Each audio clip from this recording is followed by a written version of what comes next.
I want to share with you guys a way you can think about rock shapes that's going to make it easy for you to draw and sketch them from imagination. Recently, I shared a video where I painted this sheet of rocks. However, the sketch was not included in that video, and I got a few comments from people who wanted help with that part of the process. So let me show you how I did it. Let's start with looking at three very basic shapes. We're going to use a circle, a triangle, and a square. Now we want to think about these things in 3 dimensions. So let's take this into 3D space. So we've got a sphere, a triangular prism, and a cube. So we know how these things work in 3D. They're not too terribly difficult, and it's something that's easy to practice anyway, and there's lots of guides and exercises. So if we can get pretty good at drawing these shapes, then we can extract from there some interesting types of rocks. So what we want to do next is create some slightly more rock-ish shapes based on these. So we're going to take it just one step further, and then we're going to take it one step further than that. For the round spherical rock, let's do something a little bit more like an oval. So we're going to try to hide the origin a little bit, but we can still see where we're coming from. And just remember the shape. I'm trying to imagine it kind of in 3D, like we still want to keep a grasp on that. And I'm just gonna put some little grasses so we can kind of see where we're going with this. And the triangle, let's still keep it simple. Maybe do a little piece chipped off or something. And we do want to think about we're in 3D here, so maybe a little something like that. Okay, and then the cube, maybe we will make it like a little wonky or a little slanty or something like that. It doesn't have to be square. It can have 5 sides, it can have 6 sides, but the idea is that, you know, it's starting from that kind of cube idea. So you can kind of skew the shapes, distort them, but you can see where they're coming from still. We can imagine this like if the sun is up here, then we can kind of imagine the lighting a little bit. That like roughly on these sides is where we're going to see shadows. So something kind of like that.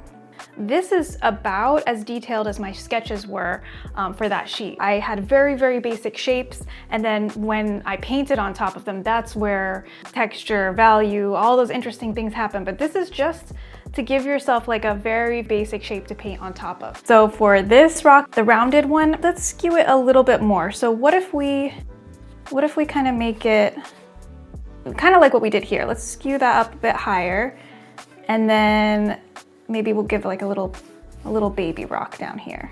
So it's nice to use a big, medium, and small shapes, or at least have a couple size variations. So what if we put a couple little rocks down here, little pebbles or something like that. So we've got these cute little rounded rocks, and we'll get some grasses coming up in front.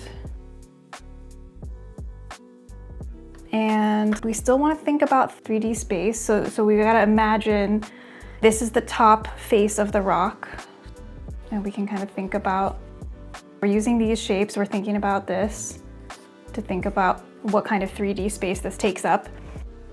And if I were going to paint on top of this, I might want to think about like where there's going to be little cracks and things, you know, where you can put that stuff.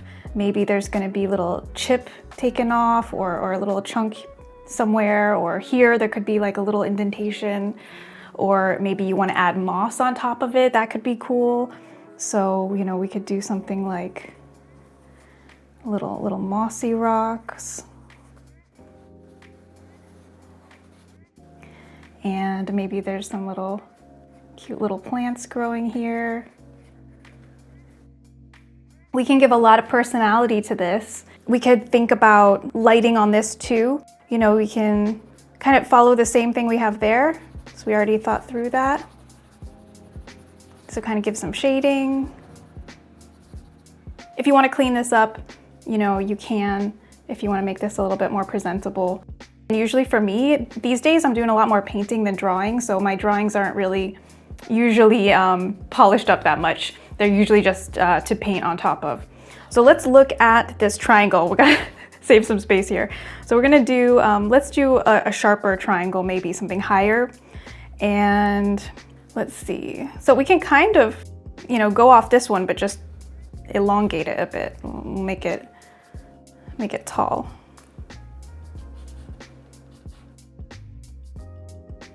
So something like that.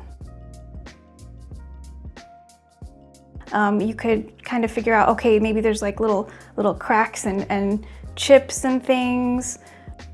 Maybe we won't do moss on this one, but maybe it does have like a little baby triangle rock here. And they all have the same kind of lighting. So shadows on the right side.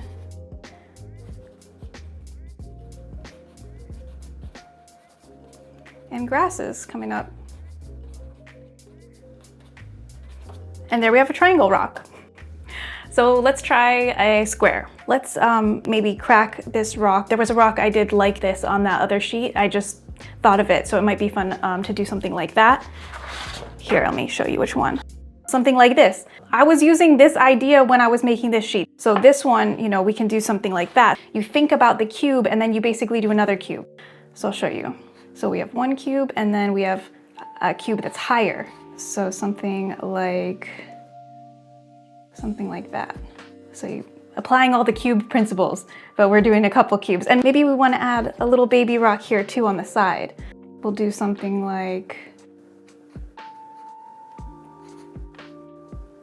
that. So this one is still quite square right now. Let's do a couple things to make this less obvious. One thing we can do is take a chip off. So let's imagine that we just sliced off this corner here. What would that look like? Think about it in 3D space. It could be, you know, something like this. It's gonna already help just having these grasses come up. I think we can kind of just bring that into the grass. Here, there's a lot of hard edges that are really sharp and a little too perfect. So what if we just kind of rounded that out a bit, because this rock's a bit weathered. Like, let's round those corners a little bit and maybe some little chips here and there. It's very square still, but I think I'm okay with it. It's often times that your sketch will have like a lot of punch to it, and then when you paint, some of those hard edges get softened, and it's almost better to exaggerate your sketch because it gets toned down a bit as you render, whether that's painting or drawing. So if you really push that personality, really push the shape in the sketch, that's probably a good thing. And hopefully that means in your final version, you'll still have a lot of cool stuff going on. I hope that makes sense. But yeah, so we can have little plants coming here, little finishing effects and things, little cracks and stuff. You can render it here to whatever makes you happy, whatever amount of polish you like. For me, I might do a little bit more shading and a little bit more, you know, refining some of these lines here, just so that I feel happy with it. That's just, you know, for enjoyment of the drawing. If I was going to use this for painting, I would not be darkening these lines. I would not be pushing that because I don't want to see too much of the sketch in my final painting. That's just personal preference. So I try to keep my sketch lines pretty light when I use them for that purpose.